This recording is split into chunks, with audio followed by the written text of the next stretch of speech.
Clínica Sircovisión del Dr. Jerónimo Lajara patrocina este programa.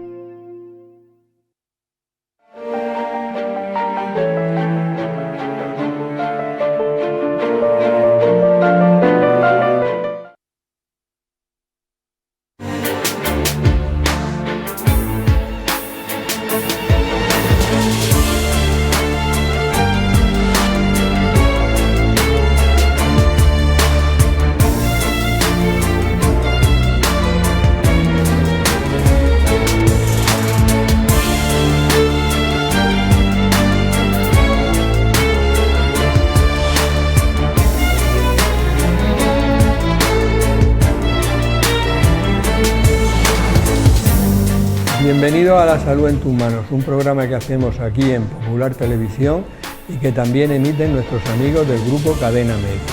Hoy vamos a hablar de la salud mental en los adolescentes. Todo el mundo sabe que en los últimos años ha aumentado de manera muy importante tanto los problemas psicológicos como los problemas psiquiátricos. En este programa vamos a ver cuáles son de esos problemas los más frecuentes, cómo hacer el diagnóstico, si podemos prevenirlo y cuándo hay que tratarlo. Para todo ello tenemos en el plató a los siguientes invitados. Fina Antón, gracias Fina por venir. Gracias a ti, Juan. Tú eres psicóloga y profesora de psicología en la Universidad de Alicante. Francisco Toledo, gracias Paco por venir. Muchas gracias a ti de nuevo por invitarme. Tú eres jefe de sección de psiquiatría en el Hospital Virgen de la Risas. Desde hace bastantes años. Y desde hace bastantes años, sí. Estás joven, pero ya llevas bastantes añicos. Joaquín Ruiz, gracias Joaquín por venir. Tú eres psiquiatra en la unidad de hospitalización infanto-juvenil del Hospital Virgen de la Risas. Efectivamente. Hemos sacado las cámaras a la calle para ver qué le gustaría saber a distintas personas sobre este tema. Tengo un hijo adolescente. ¿Cómo le puede afectar a su salud mental las redes sociales? ¿Crees que las falsas vidas que aparecen en las redes sociales pueden influir en la salud mental de los adolescentes? El gobierno regional ha prohibido los móviles en clase. ¿Creéis que eso va a mejorar la salud mental de los alumnos? Estas preguntas las vamos a ir respondiendo a lo largo del programa. Fina, el concepto de salud mental es un concepto muy amplio.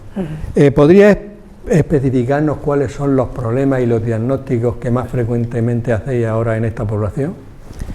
Pues Juan, efectivamente la psicopatología pues abarca muchísimos diagnósticos.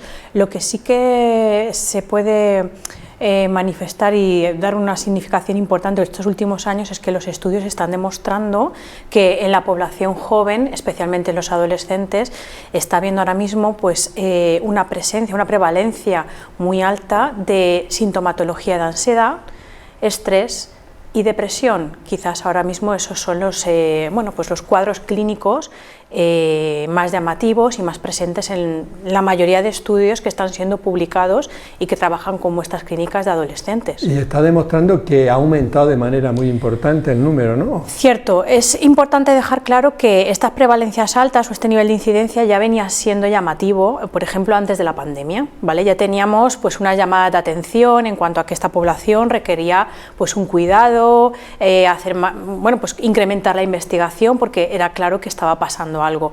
¿Qué ha sucedido? Que con la llegada de la pandemia ese incremento, ¿vale? ha continuado, se ha disparado. Bueno, después hablaremos de más causas y eso. Paco, muchos adolescentes algunos tienen depresión mayor, aunque sean adolescentes, otros tienen distimia. ¿En qué diferenciáis, cómo diferenciáis vosotros uno de otro?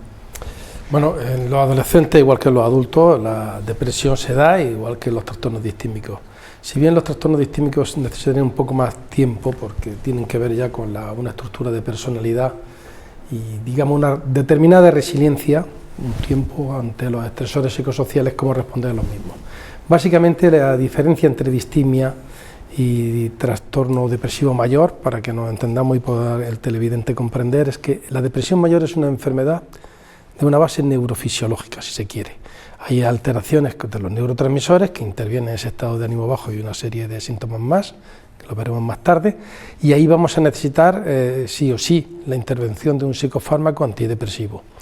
En la distimia los abordajes la psicoterapia toma más cuerpo como herramienta de necesidad para dar argumentos al adolescente a poder enfrentarse a los inconvenientes que pueda tener en la vida cotidiana. Sería la distimia más emocional, más reactiva, si se quiere, y la depresión mayor, más biológica.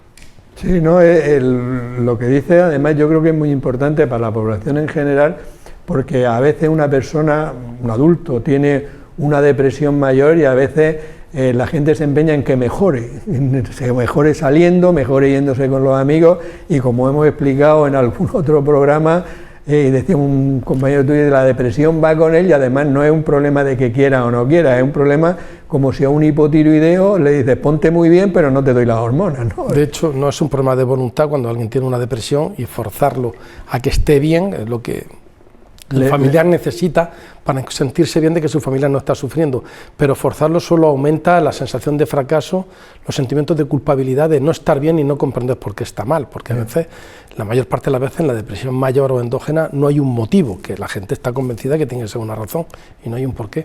Muy bien. Joaquín, hemos dicho que los trastornos psicológicos y psiquiátricos infantojuveniles han aumentado mucho, pero danos datos para que las personas que nos vean se sitúen exactamente en qué intensidad tenemos este problema. Bueno, pues por ejemplo, la Organización Mundial de la Salud estima que más del 50% de los trastornos mentales se inician en la infancia y en la adolescencia, y que aproximadamente 1 de cada 7 menores de 18 años padece algún trastorno mental. Como bien han dicho, además de los trastornos mentales clásicos que nos encontramos en la consulta, como ansiedad, depresión, trastornos del comportamiento, ahora mismo, por ejemplo, nos estamos encontrando un fenómeno prácticamente nuevo, que es la conducta suicida. Las consultas por conducta suicida se han multiplicado por 20, por ejemplo, desde el año 2009. Y si hablamos de conducta autolesiva, por el motivo que sea, por 60. O sea que es un ejemplo del incremento. Y yo me acuerdo que en un programa que no era el de la salud en tus manos, pero es un programa de salud, y yo acababa de leer, esto hace bastantes años, lo de los problemas, las conductas autolesivas, los cortes que se dan muchos adolescentes y tal, y recuerdo que como que llamó la atención, que eso, dice, bueno, eso tampoco vamos a tratar esto aquí porque esto es realmente raro, y sin embargo ahora es un problema bastante frecuente, ¿no? Claro, son cuadros nuevos, igual que la adicción sin sustancia, la adicción a las nuevas tecnologías. Ahora hablaremos de eso, pero me ha llamado la atención que ha dicho que, no sé si el 50% de los problemas en psiquiátricos y psicológicos empiezan en la edad infantojuvenil, el 50%. Sí. Luego veremos si podemos hacer algo para evitarlo, para que luego no continúen, ¿no? Fina, y realmente, ¿por qué hay, vamos a ver, ha aumentado los problemas psiquiátricos y psicológicos, la ansiedad, la depresión, en todos los grupos poblacionales? ¿Por qué la alarma social ha saltado solo en los adolescentes, o mucho más en los adolescentes? Sí, es cierto, justo lo que acabas de decir al final, ¿no? No es que sea solo en los adolescentes, pero sí que se pone énfasis en que es una población vulnerable, especialmente vulnerable. Además, como ha dicho el compañero Joaquín, esas conductas autolesivas, los intentos de suicidio que pues se han disparado alarmantemente, muchos estudios señalan que incluso un perfil de riesgo, ¿no? Y coincide con esta población para que nos demos cuenta por qué son vulnerables. Muchos estudios establecen que existe un perfil en el que predomina un mayor porcentaje de mujeres en torno a los 14-15 años, y muchos de los casos, es cierto, hasta un 70% llegan a tener un diagnóstico psiquiátrico previo, pero ese otro 30% no tenía ningún diagnóstico previo. Y bueno, ya centrándome más en lo que me has preguntado, es cierto que es una población vulnerable porque, como sabemos, la adolescencia es una etapa de cambio continuo, pero en muchos ámbitos de la vida. Es decir, de repente el adolescente sufre un bombardeo, por decirlo de alguna manera, donde sus ámbitos o sus contextos sociales, personales, psicológicos, cambios a nivel físico. Si a todo eso imaginemos que es un cóctel, le añadimos ingredientes como una pandemia con su confinamiento correspondiente, le añadimos ahora un una pospandemia, porque lo que estamos viviendo ahora es un contexto pospandémico, con sus consecuentes crisis socioeconómicas, políticas y social. Y además, pues ya factores que siempre han estado presentes, ¿no? Pues la estructura familiar, si es más desestructurada o qué perfil de contexto familiar tiene, es decir, las características socioeconómicas de la familia, si tienen acceso a ciertos recursos, y creo que tampoco hay que pasar por alto algunos factores, como por ejemplo que las formas de establecer relaciones interpersonales han cambiado significativamente y sobre todo a raíz de la pandemia, porque ahí las nuevas tecnologías han sido un catalizador, ¿no? Porque con el confinamiento que ha sucedido, estos jóvenes que estaban en la edad precisamente de expandirse socialmente, ¿cómo lo seguían haciendo? Porque tienen esa necesidad de establecer relaciones sociales. Todos lo tenemos a todas las edades, pero coincidiréis conmigo en que a esa edad es muy importante todo lo interpersonal, lo social, realmente y las redes sociales. Ha afectado a toda la población, pero en los adolescentes es un grupo mucho más vulnerable por todas las circunstancias. Todos los cambios que viven, están buscando su identidad, están formando, es un momento en el que quieren formar su propia identidad personal y se ven sumergidos en ese cóctel de diferentes circunstancias que he enumerado. Bueno, pues yo creo que tenemos un cóctel bastante explosivo. Bueno, vamos a intentar ver. Sí. Paco, ¿qué factores favorecen la depresión en los adolescentes y si conocemos algunas causas específicas? Bueno, yo te diría que la depresión en los adolescentes, si hablamos de la enfermedad, es la misma que de los adultos. Ahora bien, me gustaría desligar el hecho de que la depresión se debe a unos acontecimientos externos. Digo desligarlo de forma troncal, que no quiere decir que los acontecimientos que ocurren en las diversas etapas de la vida o en la interacción social los podemos tomar como cual, a lo cual le llamamos trastorno adaptativo de tipo depresivo o depresión reactiva de toda la vida. Como bien decía Fina hace un momento, la adolescencia es un momento de cambio. Uno va a identificarse en sus patrones de tipo religioso, de tipo en el fútbol, de ideales, en la política, en la música, y hay unos cambios y hay una adaptación. Es cuando se hace la personalidad. Ahí hay una mayor vulnerabilidad en el grupo. Entonces, si queremos ser prácticos, todos los cambios que puedan ocurrir, fracaso escolar, separación en la adolescencia, separación de los padres, cambio de domicilio, interacciones de pareja, que es cuando comienzan con todo el mundillo que lleva, los sentimientos, digamos, dopaminérgicos a flor de piel. Esos factores, obvio que están en la base de muchos trastornos depresivos en la adolescencia, pero el mensaje quizás que me gustaría mandar de los factores que pueden precipitar cuadros depresivos en la adolescencia sería no pensar que no obligatoriamente tiene que haber una razón. Yeah. Porque aquella frase de ¿y a ti qué te ha pasado para tener una depresión? Pues la formulación de la pregunta desde la raíz está mal hecha, es errónea. Sí, porque realmente, como lo has comentado muchas veces, hay personas que dicen, no ya adolescentes, sino adultos que te dicen, es que me va todo bien en la vida. No me ha pasado nada. Y no me ha pasado nada, tengo todo lo que se puede tener en la vida y pum. Pero bien sabes que la gente dice, pero ¿a ti qué te ha pasado para que tú tengas una depresión? Sí, que es lo mismo. ¿Qué te ha pasado? Joaquín, se ha comentado que la pandemia ha influido mucho en la salud mental de los adolescentes, pero ¿por qué ha influido tanto? Bueno, fue un trauma desde luego para adolescentes y no adolescentes, pero hasta tal punto de que ha influido tanto como para disparar las cifras.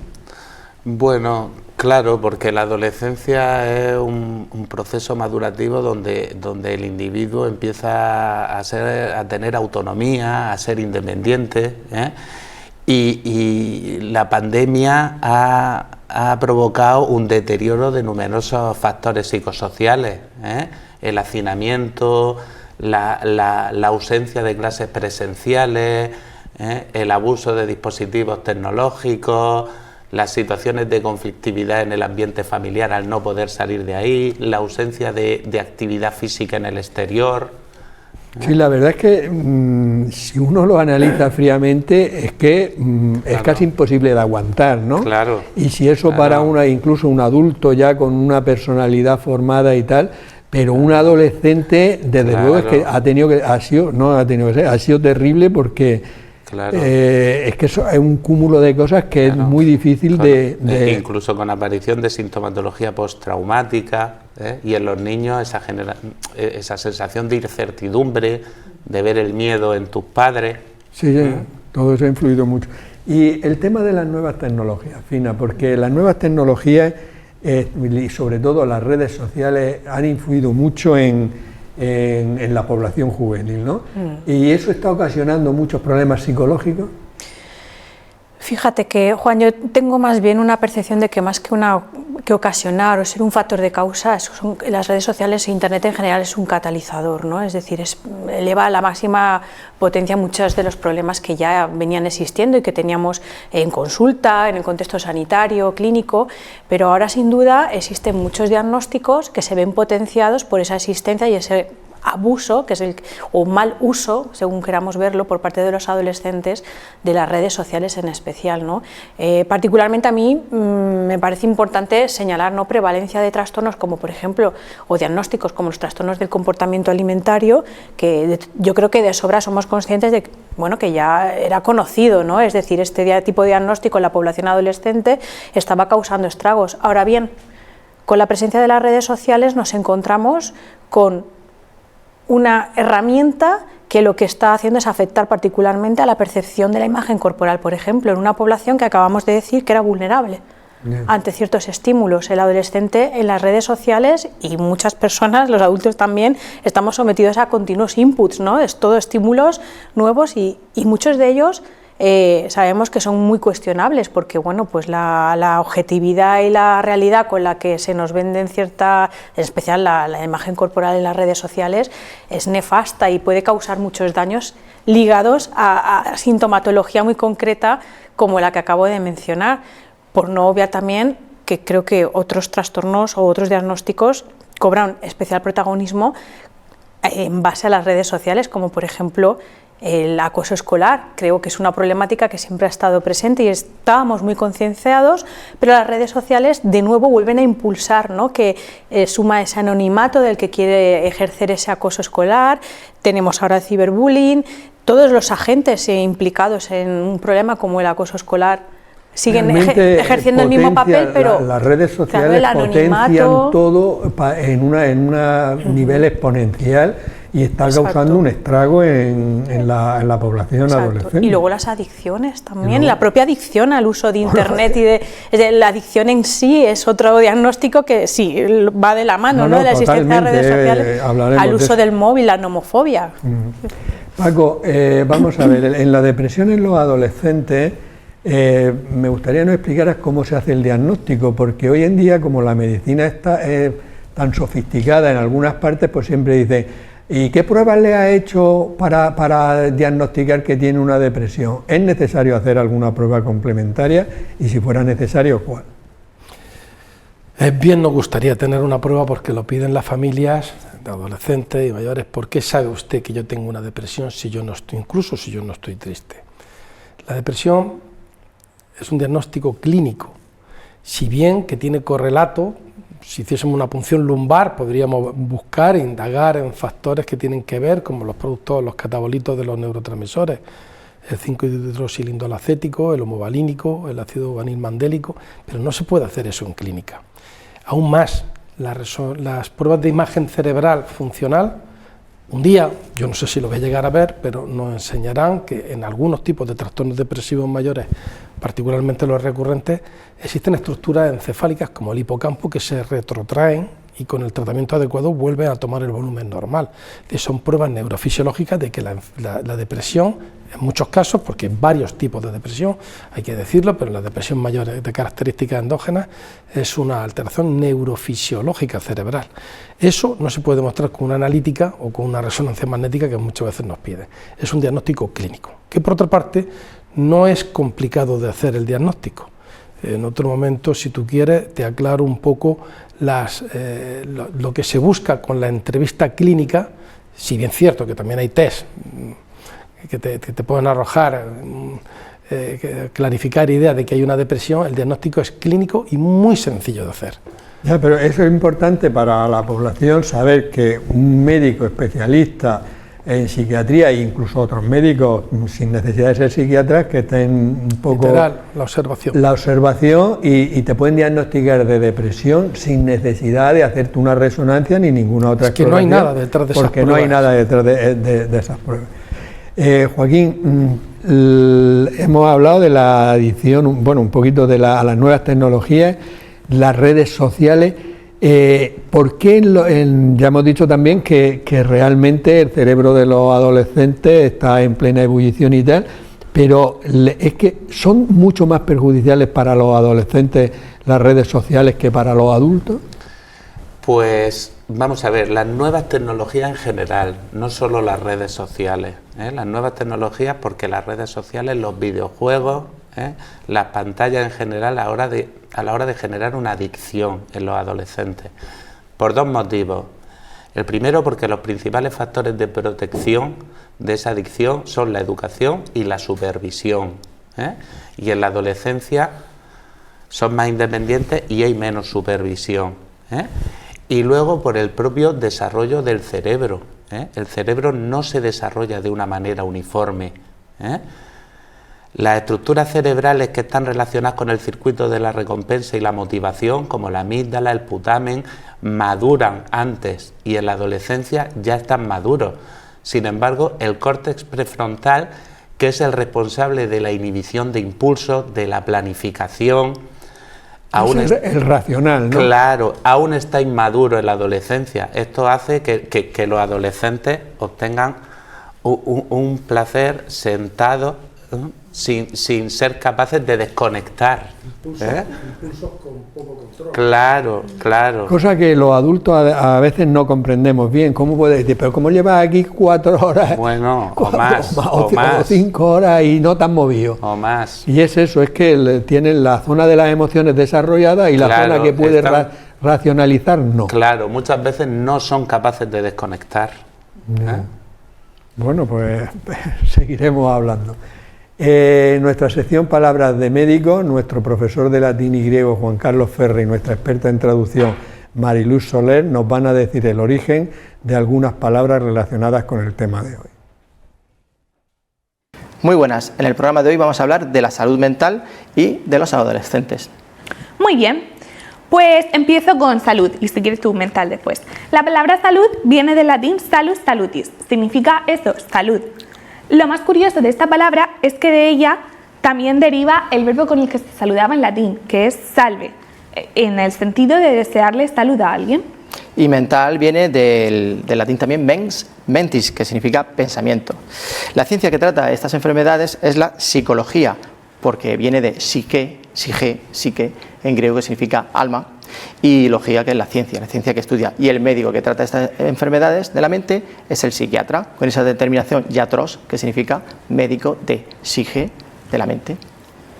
Muy bien, muchos pensarían que adolescente tiene el sentido de que adolece, no le duele nada, pero esto no es así. Adolescente y adulto tienen el mismo origen. Adolescente es el que está en proceso de crecimiento, es un participio de presente latino, mientras que adulto, que es el participio de pasado, es cuando este mismo proceso de crecimiento ya está terminado. Y en este programa también vamos a hablar de las redes sociales. La palabra red viene del latín rete, retis, que significa malla de hilo de pescar, y anda que no pesca poca gente. Desde luego, red social, pues social viene del latín socius, que significa compañero. Claro que elegir como compañero las redes sociales puede tener consecuencias perjudiciales, teniendo en consideración que son muy adictivas. Pero es evidente que las redes sociales están con nosotros y han venido para quedarse. Así que lo que tenemos que hacer es conocer qué se puede hacer, qué no se puede hacer con las redes sociales y hablarlo con nuestros adolescentes. Palabras de médicos. Bueno, ya sabemos algo más sobre el origen de esas palabras. Fina, hemos quedado muy claro que las redes sociales están aumentando de manera importante muchos problemas psicológicos y psiquiátricos en la población adolescente e incluso en los niños. Ahora, tú como psicóloga, danos unos consejos para intentar evitar esto, para intentar, si es que... prevenir o reducir. o reconducir. Bien, a ver, yo creo que como todo, es decir, es intentar un poco actuar en la medida del uso, ¿no? Porque sabemos que el problema es el abuso o mal uso de estas redes sociales, Internet en general. El adolescente tiene que tener un abanico amplio de posibilidades de ocio, ¿no? De actividades de ocio, de planes, de herramientas, de recursos, porque también hay que hacer un poco un ejercicio de reflexión personal, ¿no? Desde las familias, los centros educativos y, por ejemplo, desde el entorno más personal e íntimo, que es la familia, hay que asegurarse que también el adolescente tiene esas posibilidades de recreo, de tener disponibles más actividades, porque muchas veces los adolescentes se ven abocados a la salida sencilla, es decir, sofá y móvil en mano y no hago nada más, porque también, pues las rutinas muchas veces que llevamos facilitan esta situación. Tenemos que un poco que propiciar ambientes donde ellos puedan disponer de diferentes actividades y de ocio, eso, de recreo. Es muy fácil decirlo, pero es verdad que los adolescentes, yo es que los veo y los niños es que lo tienen muy crudo, lo tienen fatal.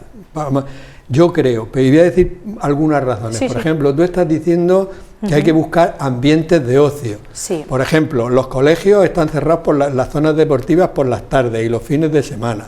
Por ejemplo, en los parques hay zonas para niños pequeñitos de tal y hay zonas para sentarse los mayores, incluso en algunos sitios algunas maquinicas, pero para los adolescentes cero patatero. Estoy de acuerdo contigo en cuanto, por ejemplo, es verdad que una de las ofertas, y además esto siempre se ha incluido como una variable, un factor muy importante en los programas de intervención, por ejemplo, de intervención sobre el uso de drogas, ¿no? Para prevenir la adicción en jóvenes, pues en este contexto necesitamos lo mismo, es decir, por ejemplo, facilitar y concienciar a las instituciones que hagan falta, que por ejemplo la disponibilidad de instalaciones deportivas, de planes, actividades deportivas enfocados a ese rango de edad estén disponibles siempre, porque es muy importante. Sería un antídoto importante, aunque no de Los estudios demuestran, lo demostraron con, por ejemplo, el uso de sustancias.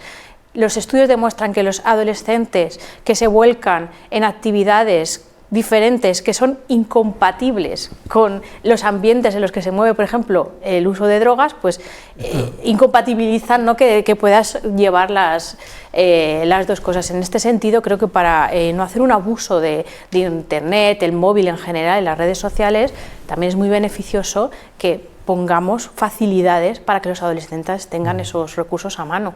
Muy bien. Paco, antes has dicho depresión no siempre está asociado a tristeza, ¿no? Lo has dicho tú. ¿Existen depresiones fuera de la tristeza? ¿Qué es lo que llaman depresión enmascarada y si se puede dar en adolescentes?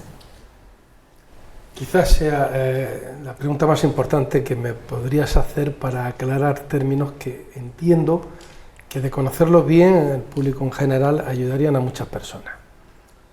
De ti depende, de ti depende. Me explico bien. La tristeza suele ser un síntoma incluso importante en la depresión. Pero existe la tristeza como sentimiento normal ante un evento desagradable, todos pasamos por ahí, como contrapunto de la alegría, que es normal, no patológica. Y en la depresión, siendo un síntoma cardinal la tristeza, no es imprescindible que esté. De ahí que muchas depresiones que se asocian a que si no hay tristeza, ¿eso qué va a ser? Pues perfectamente puede ser lo que acabas de evocar, una depresión enmascarada. Por tanto, la depresión enmascarada es un cuadro clínico donde el sufrimiento es muy grande, la persona que la tiene, la mayor parte de las veces, no se percata de que lo que tiene es una depresión y el entorno más cercano, de familia, de amigos, del entorno académico, ven que hay un cambio de conductas en esa persona, pero no qué le habrá pasado en el sentido por qué ha cambiado.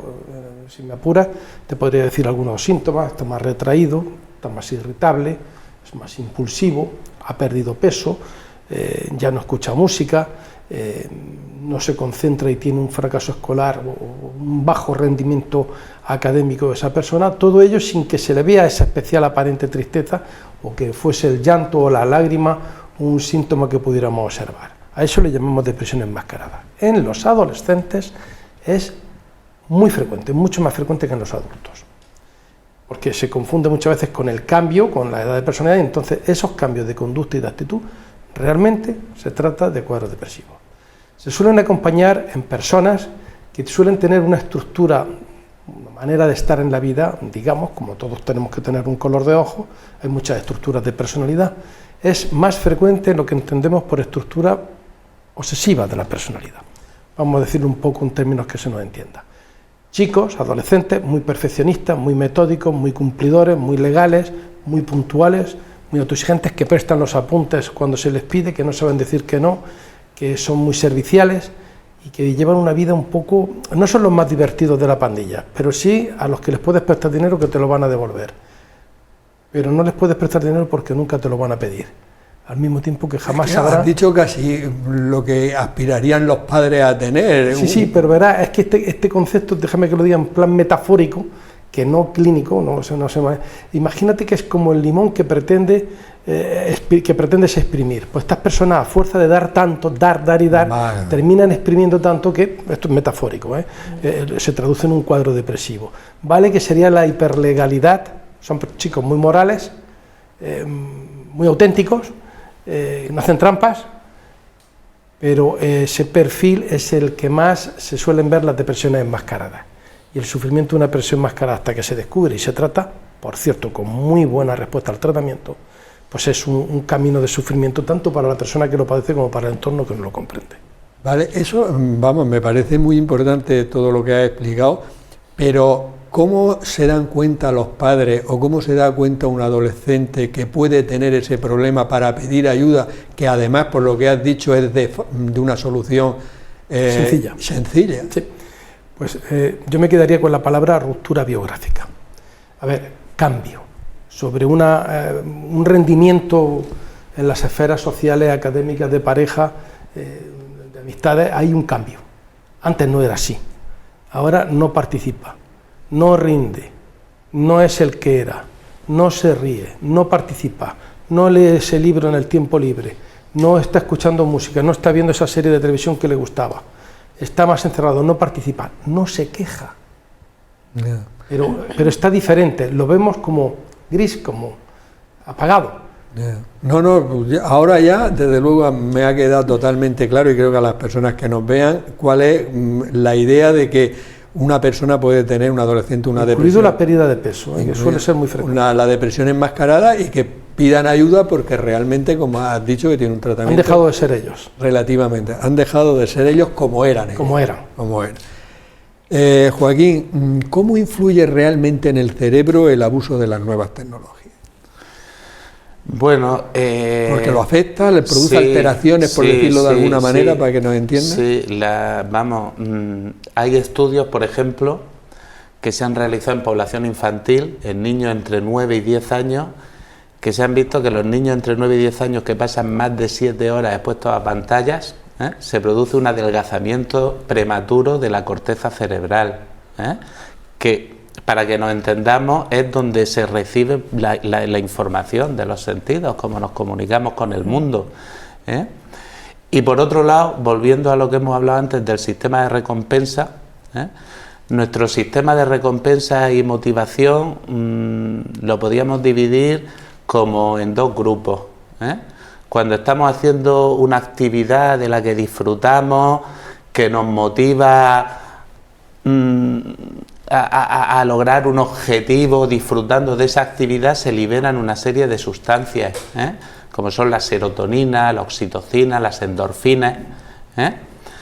Pero luego, por otro lado, cuando únicamente se activa el deseo, no el placer, el deseo de una meta inmediata, se libera una sustancia que es la dopamina. Y esta dopamina es la que en esas cantidades puede hacer que padezcamos una adicción, porque nunca hay bastante, y la manera de liberarla es tan fácil como encender la pantalla. Ya. Lo que me ha dejado un poco impactado es que los niños estos que has comentado, que están más de 5 o 7 horas. Más de 7 horas con las pantallas, sí. Ahí no hay un desarrollo de la sí, un adelgazamiento prematuro. Un adelgazamiento, es del 2021, en el estudio de la Asociación Americana de Pediatría. Ya, pero quiero decir que es muy fuerte. Sí, sí. Es una cosa porque si hay un... fuerte. Vamos, porque también luego... es cierto que es excesivo 7 horas, ¿eh? Bueno, es que... Años, sí. Pero... Bueno, pero yo el otro día, por ejemplo, aunque sea una cosa particular, yo no me meto en las redes sociales, solo sé copiar este programa y pegarlo en el Facebook, pero copiar y pegar, no, tampoco contesto porque tampoco sé contestar, o sea, no sé nada, ¿vale? Y el otro día me quedé muerto porque el móvil me dice que llevaba 5, o sea, que la media de la semana había estado 5 horas con el móvil. Eso se hace el móvil a todos, ¿eh? Bueno, pero es que me dejó, digo, vamos a ver, yo no puedo estar... Pero es verdad que no solo hacen muchas llamadas de teléfono, por ejemplo, para organizar los programas, por ejemplo, yo el correo lo veo ahí, tengo revistas médicas que los artículos los abro y me los mando, pero 5 horas me quedé muerto. Pero 5 horas a la semana. No, 5 horas en el día. Yo creo que ponía 5 horas en el día, digo, pero si no es posible, si yo no estoy 5 horas despierto. Pero me consuela mucho lo que dices que el móvil se lo dice a todos. A todos se lo dice. Bueno, entonces yo ya me quedo. No es un caso grave. No soy un caso grave. No. A todos nos dice, Juan está extrañado que su móvil le diga cosas. Vamos a ver, Fina. Sí. Hemos visto realmente, y que quede muy claro, el efecto devastador, por decir palabras claras, que ofrecen las nuevas tecnologías en el cerebro de los niños. Pero hay en algunas circunstancias que produzcan problemas especiales, o sea, que ocasionen más daño de lo que estamos hablando ahora.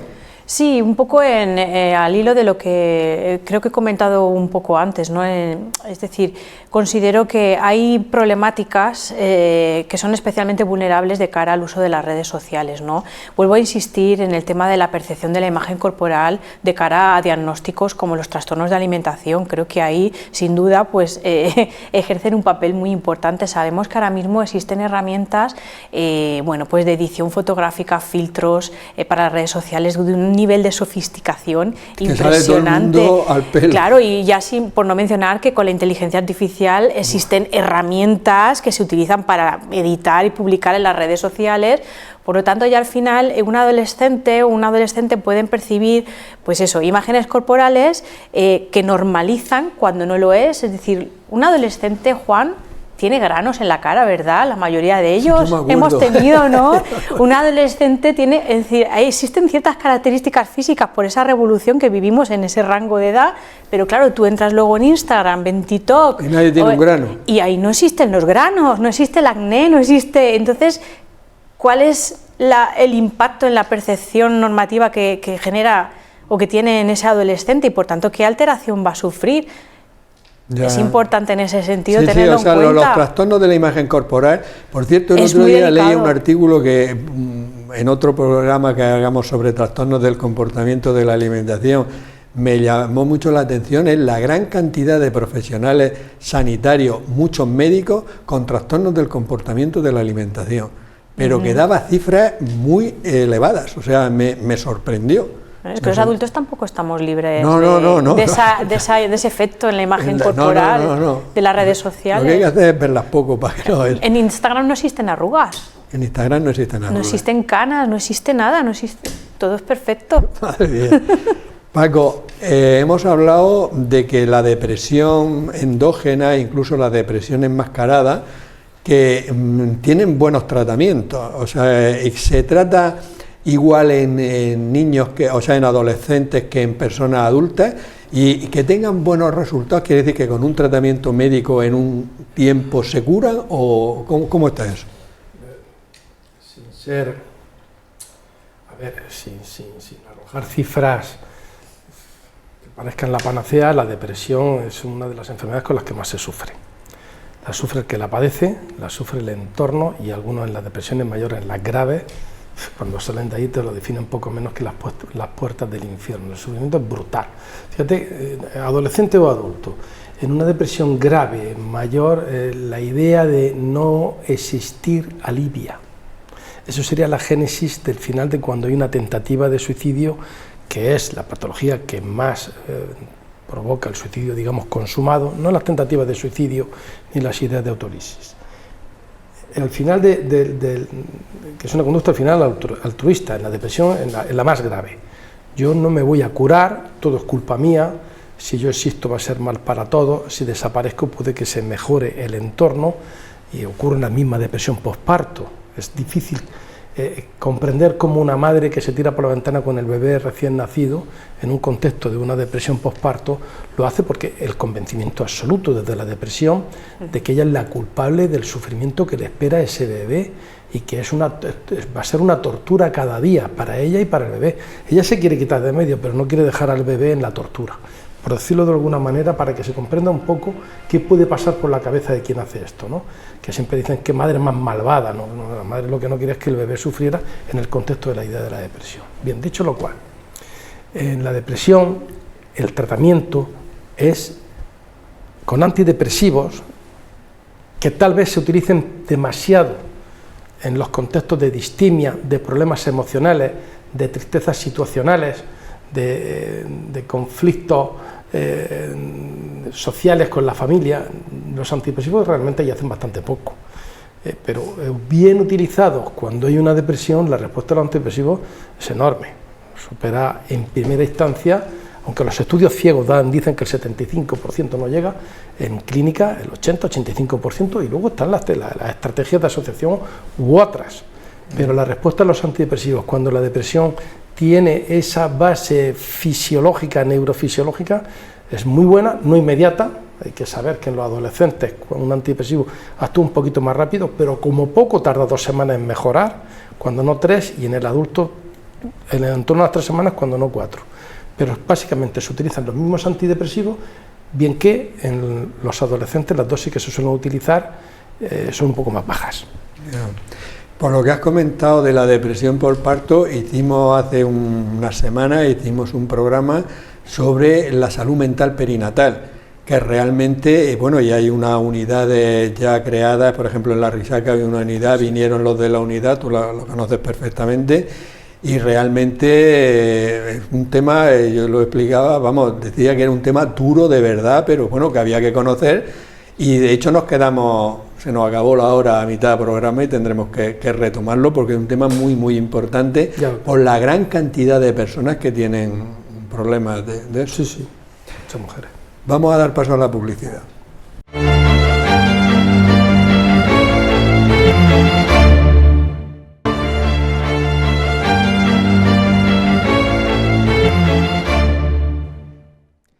Joaquín, ¿qué síntomas o qué signos nos pueden hacer sospechar que nuestro hijo, nuestro nieto, está cogiendo una adicción a las nuevas tecnologías?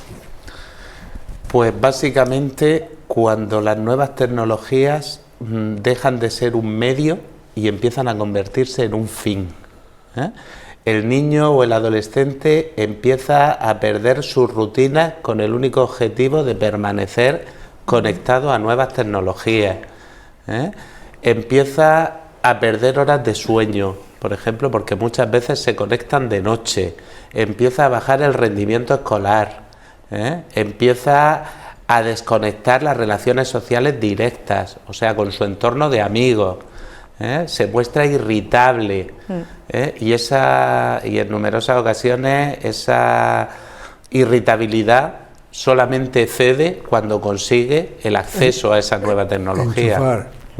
Bueno, luego veremos si nos da tiempo cómo se podría tratar eso, aunque tenemos nosotros previstos varios programas sobre las adicciones, porque las adicciones es un problemón grande. Y por cierto, Fina, ¿cómo consiguen las redes sociales tener el mismo efecto adictivo que otras sustancias tóxicas o como el alcohol o como la cocaína o como el juego? Pues justo como comentaba Joaquín, es decir, con uno de los mecanismos más primitivos del cerebro humano, el sistema de recompensas.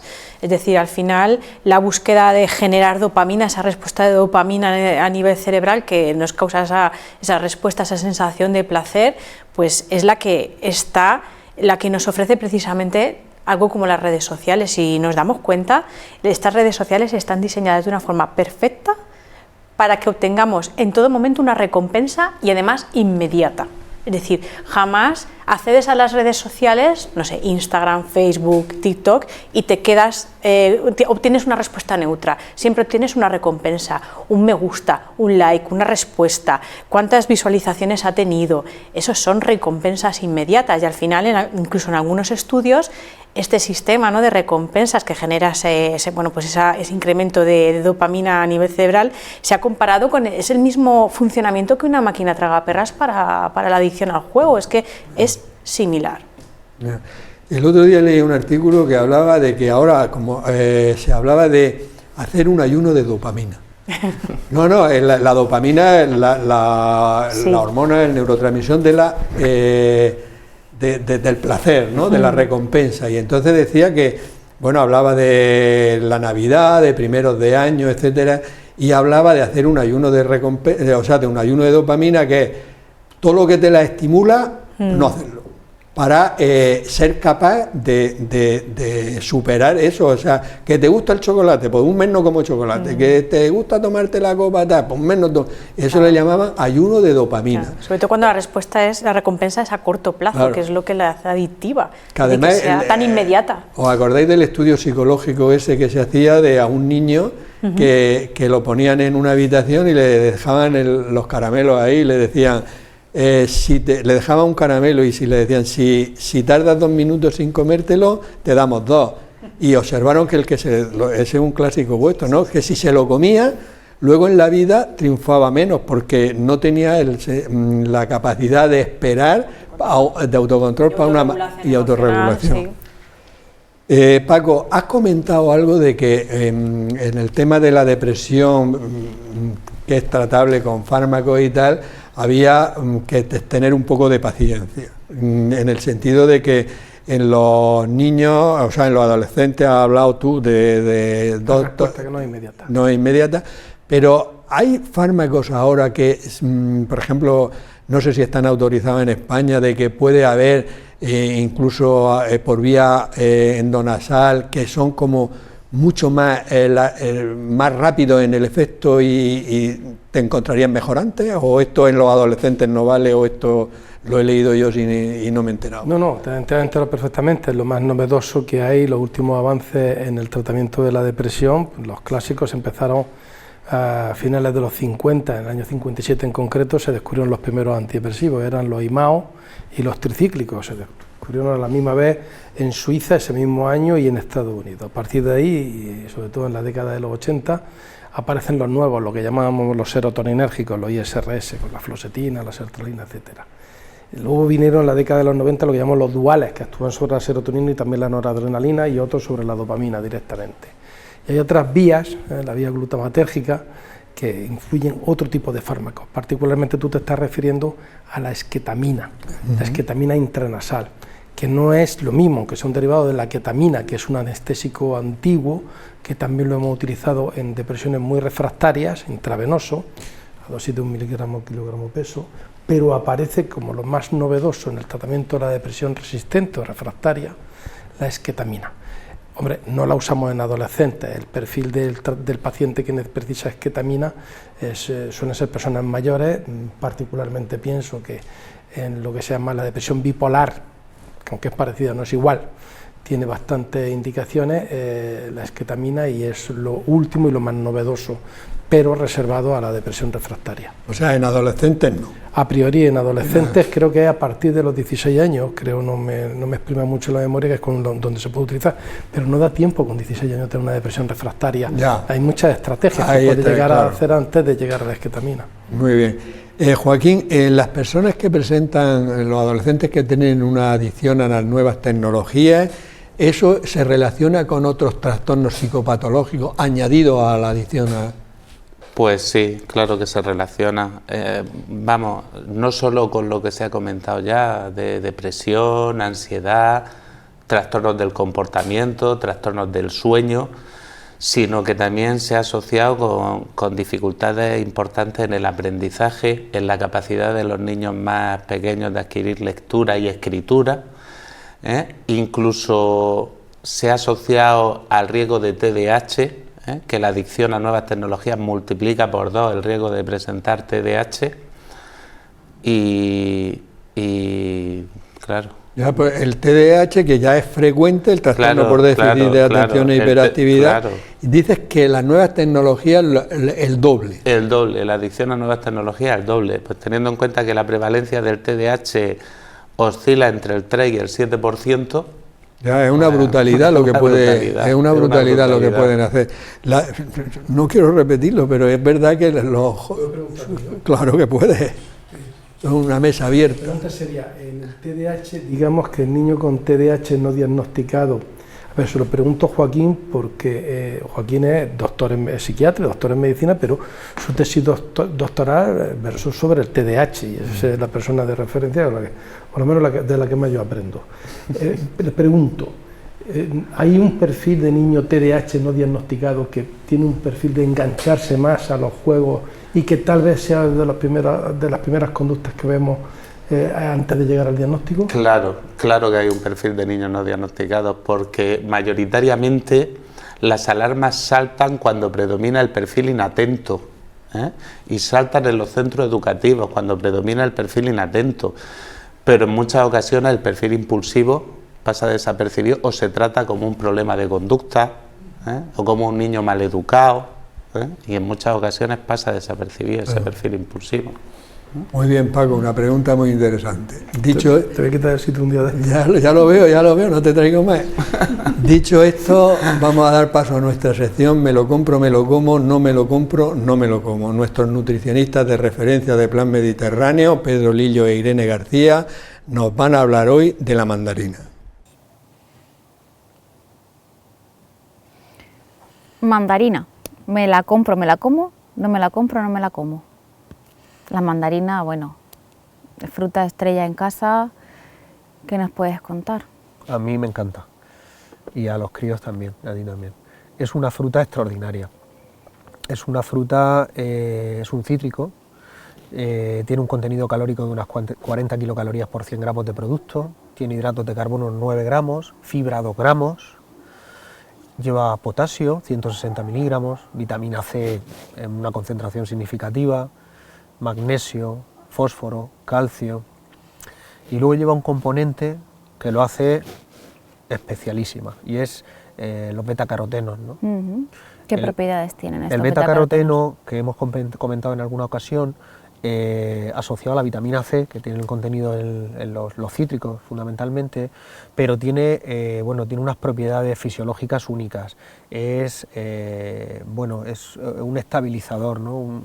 Inhibe los radicales libres, y desde el punto de vista de la prevención del cáncer se ha demostrado que en numerosos metaanálisis y estudios que es muy eficiente y muy importante el consumo habitual de este producto. Para la prevención. La prevención del cáncer. Estamos ante una fruta de temporada, pero en realidad la podemos encontrar durante un montón de meses en el año, salvo los pocos meses, bueno, aquí en Murcia poco... Efectivamente, sí.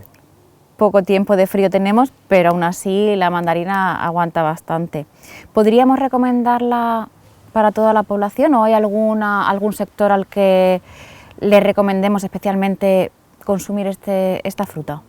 Bueno, casi siempre coincidimos en la misma patología, pero el enfermo renal, sobre todo si es una insuficiencia renal avanzada, por el alto contenido en potasio, en fósforo, tenemos que llevar especial precaución. Hemos comentado que de potasio tiene unos 160 miligramos por 100 gramos de producto, y luego estaría muy indicado por su alto contenido en ácido fólico para las chicas, ¿no? Para las mujeres que están en primeros estadios, en primeras semanas o primeros meses de gestación.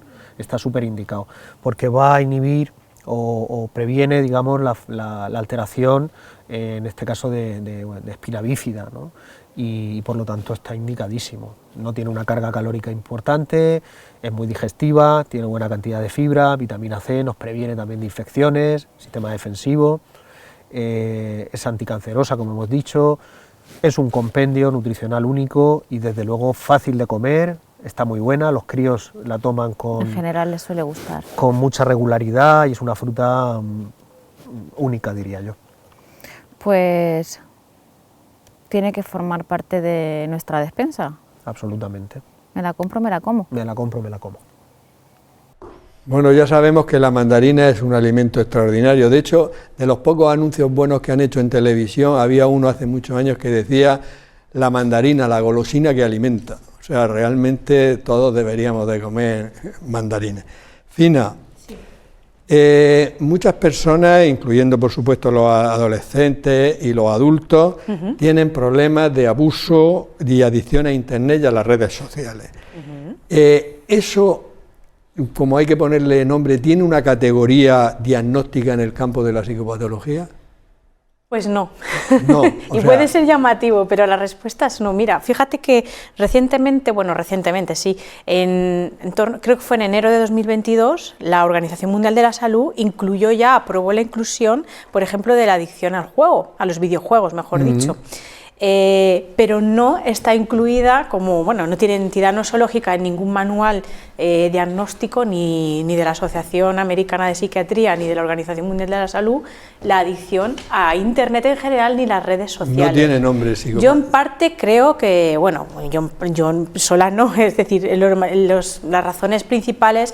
Eso es por imposición social, Juan. Muchas veces lo que ocurre es que la adicción, los efectos de la adicción a las redes sociales no provocan problemas inmediatos graves en la salud, y además no es una adicción, si te das cuenta, que esté mal vista no, porque la tiene todo el mundo, casi todo el mundo. No, pero también me refiero a que no tiene una percepción fea en cuanto a ver a alguien drogándose, o que no es un jugador, exacto, no tiene esa, no vende esa imagen, no quizás tan perjudicial, y es algo como que se va dilatando en el tiempo, se va dejando para después, cuando yo creo que es algo que ya urge.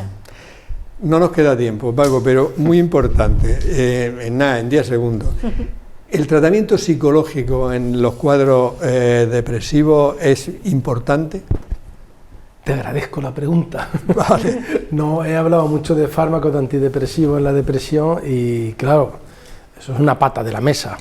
El abordaje complementario, pero no solo al paciente con depresión, de la psicoterapia, sino también de la familia, y es un abordaje explicándolo, fíjate, explicando de forma cognitiva qué es la depresión para que el medio, comprendan de lo que estamos hablando, cuánto tiempo tarda el tratamiento, cómo deben de tratar a la persona con depresión y sobre todo los sentimientos de culpa que suele tener la persona que sufre de depresión se puedan minimizar. Es decir, que hay muchos tipos de psicoterapia y de abordaje en la depresión, pero básicamente lo esencial sería comprender lo que es la enfermedad tanto para el enfermo como para la familia. La psicoterapia no es indisociable del tratamiento farmacológico. Muy bien, y otros 30 segundos para ti, Joaquín, porque luego tendréis que mojaros así o no en la última pregunta. Esta es la última para ti. Muy rápido, pero ¿tiene tratamiento la adicción a las nuevas tecnologías y cómo lo haríamos? Bueno, la adicción a las nuevas tecnologías sí tiene tratamiento. Lo que pasa es que la adicción a las nuevas tecnologías no busca lo mismo que hemos comentado antes, que busca la adicción a las sustancias propiamente dicho, como la cocaína o el alcoholismo, que busca la abstinencia mantenida en el tiempo, sino que estaríamos hablando más de una reeducación digital para poder hacer un consumo responsable, aunque en un principio muy posiblemente haya que cortar y tener una abstinencia total para evitar ese estímulo condicionado generador de las conductas repetitivas y adictivas. Un ayuno de dopamina. Claro, un ayuno de dopamina. Un ayuno de dopamina, es que me gustó el término. Pero claro, luego una reeducación, porque no puede estar un adolescente sin acceso a nuevas tecnologías. Claro. Eso también es verdad, porque si no los machacas. Claro. Y ahora una pregunta para los tres, más o menos para decir sí o no. Hace un poco de tiempo se ha prohibido el uso del móvil en colegios e institutos. ¿Os parece una medida acertada, fina? Casi sí y no. Solo sí, ¿no? No, hombre, lo digo si tengo que decantarme, diré que sí. No siendo amiga de las prohibiciones, porque creo que no suelen dar buenos frutos, pero en este caso diría que sí. ¿Algo? Pues yo voy a decir lo mismo, pero diciendo no, porque no soy amigo de las prohibiciones, pero sí la regulación del uso. Pero prohibir es una palabra horrible, y entonces diría no, pero sí una regulación. Ese es el lema de la Revolución Francesa, o sea, de la Revolución del 68, prohibir. Claro. En mayo del 68 francés. Hay que mojarse. Es que si nos preguntas por prohibir es difícil contestar. Ya, bueno, pero regular el uso del móvil en la aula, sí, al igual que uno no lleva al aula sus juguetes de casa. Pero que entonces estáis a favor de que no esté. Al igual que en un... no le llamemos prohibir. ¿Puedes entrar con un móvil en un examen? ¿Con un smartphone? No puedes, porque tienes el examen ahí. Lo que tú has dicho de los juguetes, claro, no te llevas los juguetes. Cuando se crea polémica digo, tú a clase no vas con tus juguetes. Hombre, yo es que creo que esa prohibición obedece a la incapacidad por falta de recursos de poder garantizar un uso adecuado de esos dispositivos. Y entonces pues yo cambio mi respuesta y me quedo con la de Joaquín. Claro. Vale. Muy bien, bueno, era un tema polémico y tal, desde luego. Nos han quedado todavía muchas preguntas sobre las nuevas tecnologías y no cabe duda que el programa es interesantísimo y vamos, seguro que a la gente, a las personas que nos vean les ha gustado, pero hablaremos de adicciones porque es un tema realmente muy preocupante en un futuro. Por mi parte nada más, despedirnos hasta la próxima semana en un nuevo programa de La Salud en tus manos. Que seáis muy felices.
Clínica Sircovisión del Dr. Jerónimo Lajara patrocina este programa.